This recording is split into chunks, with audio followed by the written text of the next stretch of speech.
I was asked to chair the Design Council, and one of the things that I was interested in doing was starting a festival of design, a bit like the Festival of Britain, but for design in London, and that didn't work out for lots of reasons when I was the chairman. But the basic idea really is quite obvious. London was becoming then an absolute hotbed for the design industry.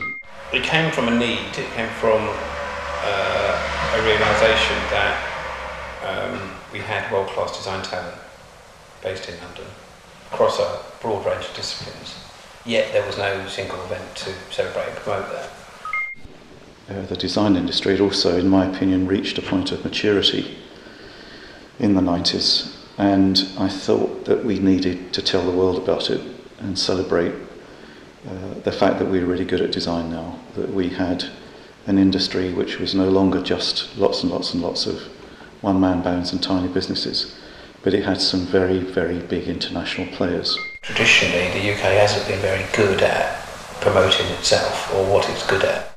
And on top of all that, we were making a serious contribution to the economy, but no one really recognised that. So therefore, it was very important that we had showcasing events that spoke to the rest of the world about London as a creative hub and a place.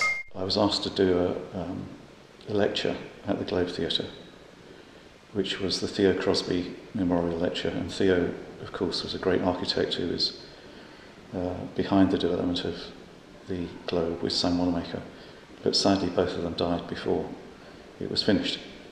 So it was a lecture in Theo's memory, and I was asked if I would take a particular theme, which was based on a quote from Ben Jonson, which is, "Our scene is London."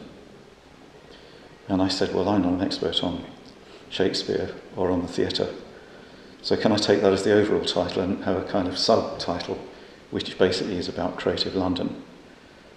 And I talked about London as, in my opinion, the most creative city in the world.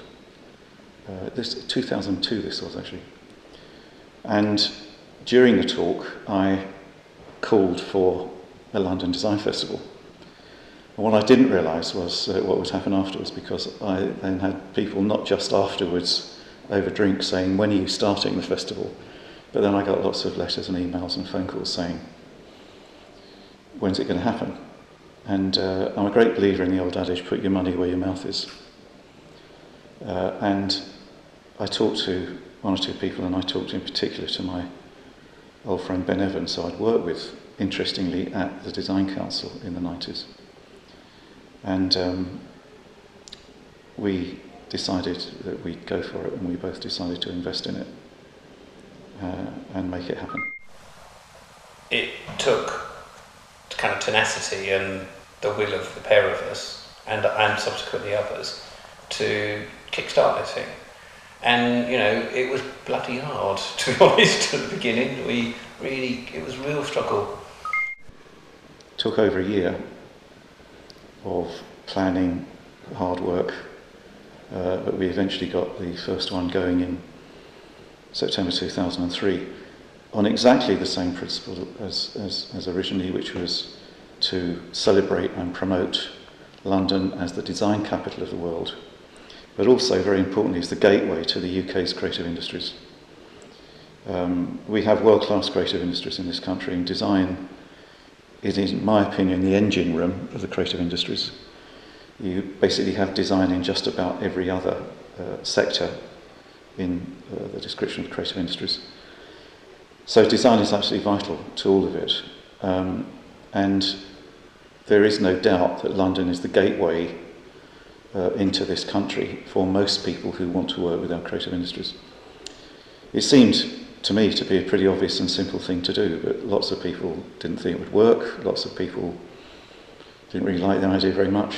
But in 2003 we managed to get 40 events up and running, which I thought was pretty good going for the first year. And quite frankly, we haven't looked back since.